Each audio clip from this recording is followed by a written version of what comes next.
menghina, wahai kawan.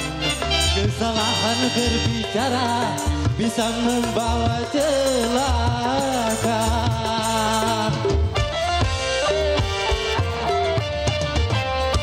Jangan menyebar fitnah di antara sesama, wahai kawan. Janganlah dalam bicara, janganlah suka berdusta, berdosa. Oh ya ya, berdosa.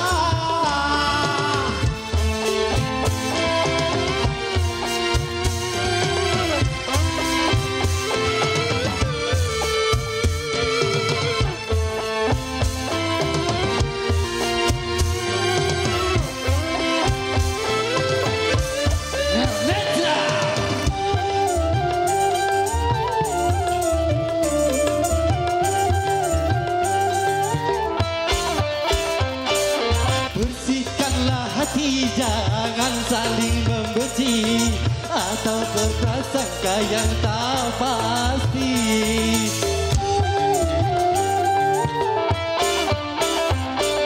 Saling menghormati itu lebih terpuji. Tanamkanlah rasa cinta kasih.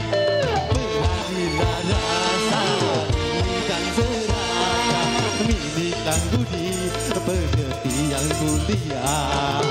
Capailah damai, capailah damai dan sejahtera.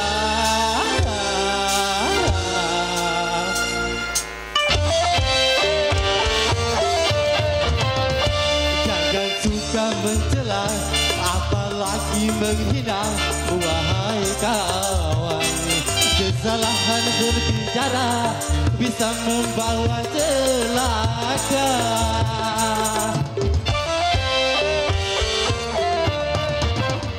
Jangan menyebar fitnah di antara sesama, wahai kawan. Jujurlah dalam bicara, janganlah suka berdusta, berdosa.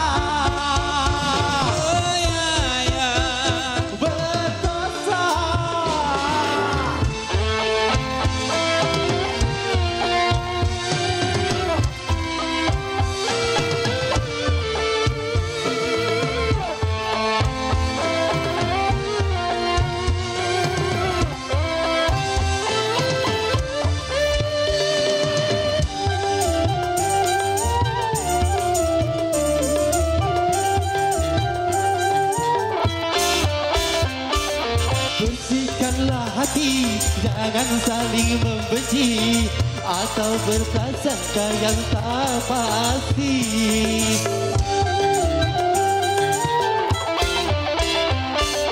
Saling menghormati itu lebih terpuji. Tanamkanlah rasa cinta kasih.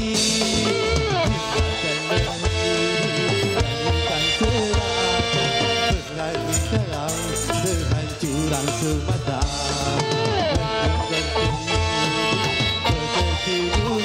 capailah damai dan sejahtera.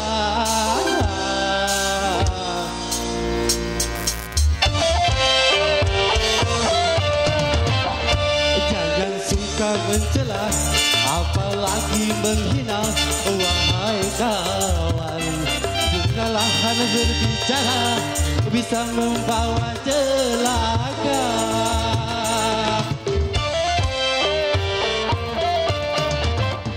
Jangan menyebar fitnah di antara sesama, wahai kawan. Jujurlah dalam bicara, jangan suka berdusta.